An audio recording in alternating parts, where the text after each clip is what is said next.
कार्तिक मास की कथा चौथा अध्याय। नारद जी बोले, ऐसे कहकर विष्णु भगवान एक मछली रूप धारण कर विंध्याचलवासी कश्यप की अंजलि में अवतरित हुए। उस मछली पर दया करके मुनि ने उसको कमंडल में डाल लिया। जब वे उसमें न समाई तब कुआं में डाला। कुआं से तालाब में, तालाब से समुद्र में डाली गई। तब वहाँ मत्स्य रूपधारी भगवान शंखासुर दैत्य को मारते हुए और उसे अपने हाथ में दबाकर बद्रीवन को गए। वहाँ सब ऋषियों को बुलाकर भगवान बोले कि जल के भीतर वेद निमग्न हो गए, तुम उन्हें ढूंढो और शीघ्रतापूर्वक जल में से निकालकर रहस्य समेत ले जाओ।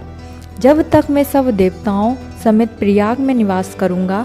नारद जी बोले, उन तपोबली मुनियों ने तब बीज और यज्ञ मंत्रों सहित वेदों का उद्धार किया। उन ऋषियों में से जितना भाग जिसने भी निकाला वे भाग उसी नाम से प्रसिद्ध हुआ। पीछे सब मुनि मिलकर प्रयागराज को गए और प्राप्त हुए वेद विष्णु भगवान को अर्पण किए। संपूर्ण वेदों को पाकर ब्रह्मा जी ने प्रसन्न हो देव और ऋषियों सहित अश्वमेध यज्ञ किया।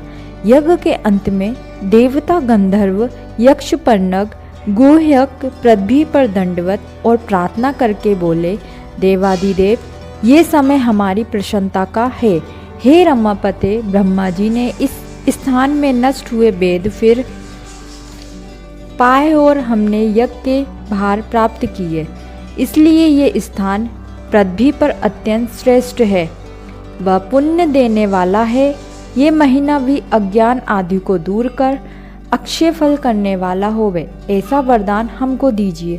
श्री विष्णु भगवान बोले, हे देवताओं, जो बात तुमने कही है यही मुझे भी पसंद है, सो ऐसा ही होगा।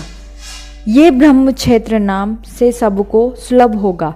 सूर्यवंश राजा भागीरथ यहाँ गंगा जी को लावेंगे और इस जगह पर सूर्य की पुत्री यमुना जी से संगम होगा। ब्रह्मादि तुम सब देवता मेरे साथ निवास करो और ये तीर्थ तीर्थराज के नाम से प्रसिद्ध होगा। यहाँ किया हुआ दान, तप, व्रत, होम, पूजा आदि कर्म अनंत फलदायक और मेरे पास पहुँचने वाले होंगे। अन्य जन्मों के किए हुए पाप कर्म भी इस तीर्थ के दर्शन मात्र से ही नष्ट हो जाएंगे। जो मनुष्य देह धारण कर मेरे समीप प्राण परित्याग करेंगे वो मोक्ष को प्राप्त करेंगे। जो पुरुष अपने पितृश्वरों का यहाँ श्राद्ध करेंगे उनके पितृगण मेरे स्वरूप को धारण करेंगे। ये काल भी मनुष्यों को पुण्य फल देने वाला होवेगा।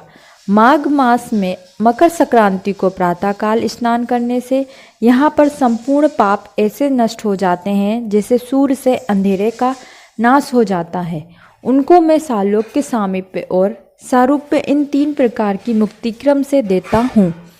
हे मुनीश्वरों, मैं सर्वज्ञ रूप से बद्रीवन में सदैव निवास करता हूँ, जो फल अन्य तीर्थों में से 100 वर्षों में मिलता है। वे तुमको वहाँ एक दिन में भी प्राप्त होवेगा। उस स्थान के दर्शन करने वाले मनुष्य जीवन मुक्त हो जाते हैं, उन्हें कोई भी पाप नहीं लगता है।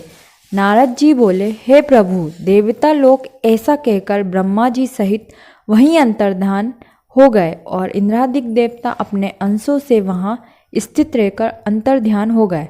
जो मनुष्य शुद्ध चित्त से इस पवित्र कथा को सुनते हैं उनको प्रयागराज और बद्रीवन जाने का फल मिलता है।